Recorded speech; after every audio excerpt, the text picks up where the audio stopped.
Hello friends, நாங்கள் இன்றைக்கி காலை உணவாக பூரியும் சம்பளம் செய்து நாங்கள் பூரி பாருங்கள் அப்படி பொங்கி வந்திருக்குன்னு.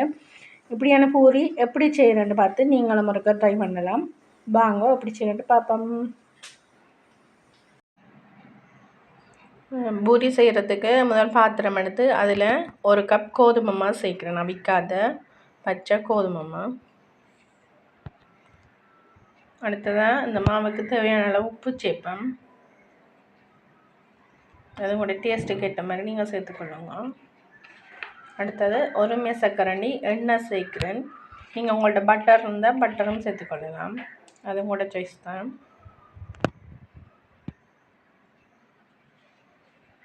நான் தேங்காய் எண்ணெய் தான் சேர்க்குறேன், 1 மேசக்கரண்டி சேர்க்குறேன்.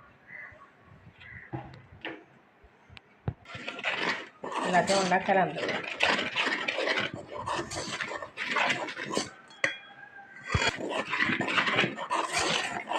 இப்போ இந்த மாவை நல்லா கலந்து விட்டாச்சு. இப்போ நான் தண்ணி சேர்த்து குழைக்காமல் தேங்காய் பால் சேர்த்து தான் குழைக்க போகிறேன். தேங்காய் பால்னால் முதல் பால் சேர்த்து குழைக்கிறேன்.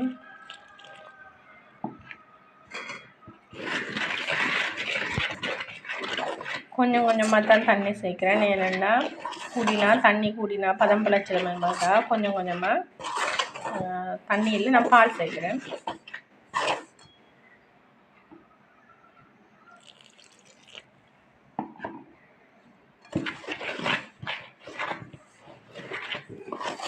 இப்படி பூரி மாவுள்ள பதத்துக்கு பிசைஞ்செடுக்கணும். மிச்சமடியாக குழைச்சிட்டு உங்களுக்கு காட்டு.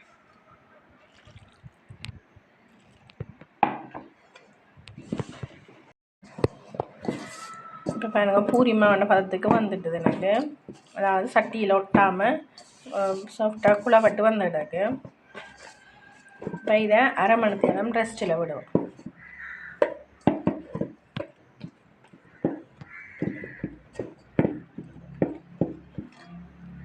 இப்படியே தட்டோண்டு போட்டு மூடி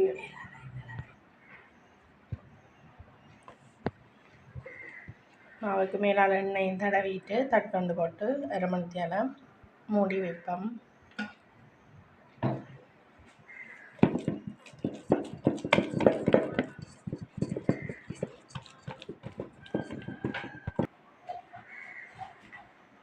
அரை மணி நேரத்துக்கு அப்புறம் நான் உங்களுக்கு காட்டுறேன்.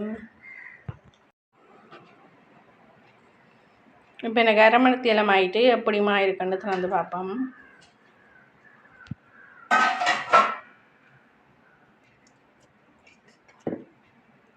சாஃப்டாக வந்துருக்குமா. இப்போ நாங்கள் பூரிக்கு மாவை உருட்டி எடுப்போம்.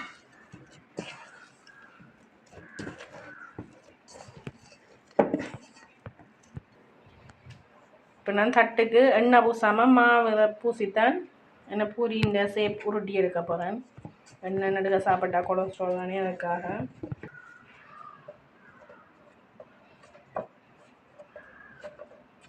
இப்போ இதை உருட்டி எடு.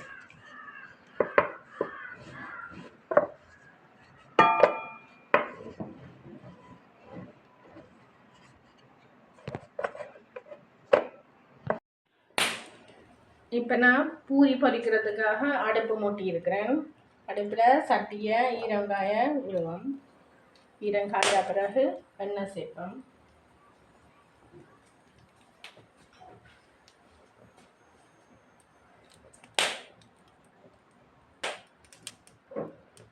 இப்போ ஈரங்காஞ்சிட்டுது. நான் பூரி பொரிக்கிறதுக்காக தேங்காய் எண்ணெய் தான் நான் பாவிக்கிறேன். நீங்கள் சன்ஃப்ளவர் ஆயிலோ இந்த வெஜிடபிள் ஆயிலோ எந்த ஆயில் பாவிக்கணுமோ அந்த ஆயிலை சேர்த்துக்கொள்ளுங்க. இப்போ எண்ணெய் கொதிக்க பூரியை போட்டு பொரிக்கணும்.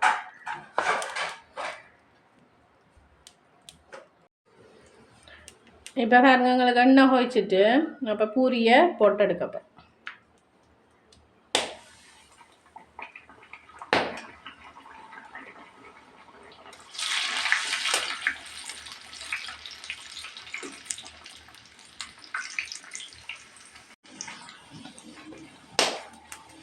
பாருங்க பூரி எங்களுக்கு பொங்கி வருது.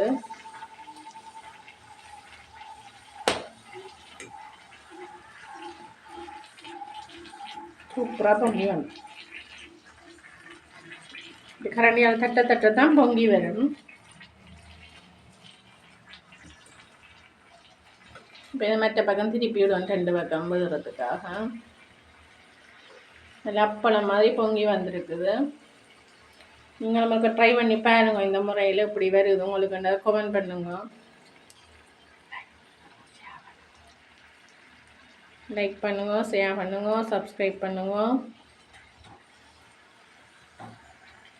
இப்போ இது 2 பக்கம் வேகிக்குது. வேறாக்கி நான் ஒரு எழுத்து இல்லாத பேப்பர்லாம் போடுறேன். எண்ணெய் பிறகு எழுத்துகள் இருந்தால் அது பூரியில் ஒட்டிடும். அதுக்காக நான் எழுத்து இல்லாத பேப்பரில் போட்டு அந்த எண்ணெயை அதில் வடிக்க விடுறேன். இப்படி நாங்கள் ஒவ்வொரு பூரியையும் சுட்டு சுட்டு எடுத்தோம்னு சொன்னால் எங்களுக்கு சூப்பரான பூரி தயாராகிடும். அதில் 2வது பூரியும் அப்படி பொங்கி வருதுன்னு நான் உங்களுக்கு காட்டுறேன். இந்த பார்க்கவே தெரியுது நான் பொங்கி வருதுன்னு எல்லாம்.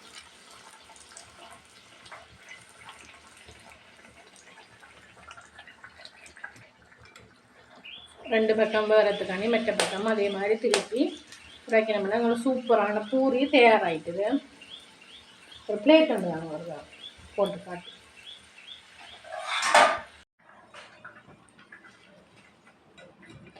இப்போ நாங்கள் பூரிக்கு சைட் டிஷ்ஷாக சம்பளம் செய்திருந்தோம். நாங்கள்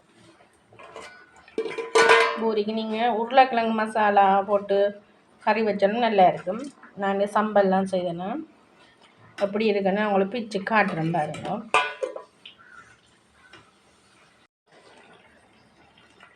பூரி எப்படி இருக்குன்னு பிச்சு காட்டுறேன் பாருங்க. சூப்பராக வந்து